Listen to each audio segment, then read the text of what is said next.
needed a replacement for my vacuum that died. So I picked up this pet hair handheld vacuum.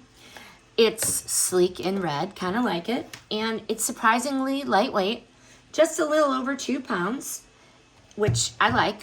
So it has the motorized brush attachment. So that's the brush attachment. It also has the brush on the front that you could take off.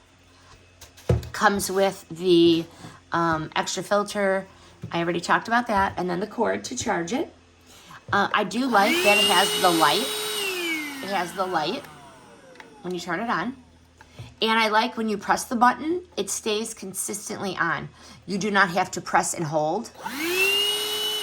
You can just press it and then vacuum. And it has the LED light, which is really nice.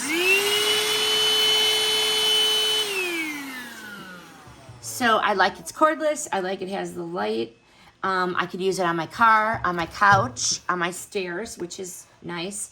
But the reason I really like this one is because it's one button and you do not have to keep it held down as you vacuum. That was the most important to me. I also like the multiple accessories. I could do crevices.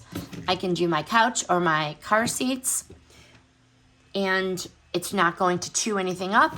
And I do not have to hold the button down. For me, that is a plus. But would I buy it again? Yes. Quick cleanups, the pet hair, the car messes, and it's little, but it's a powerhouse. And so far, the battery has given me enough time to do a couple of quick jobs before recharging. I like the reusable filters. I like that so I don't have to keep buying things. So if you want something light, effective, and I think this one is definitely a must-have. It's absolutely worth it.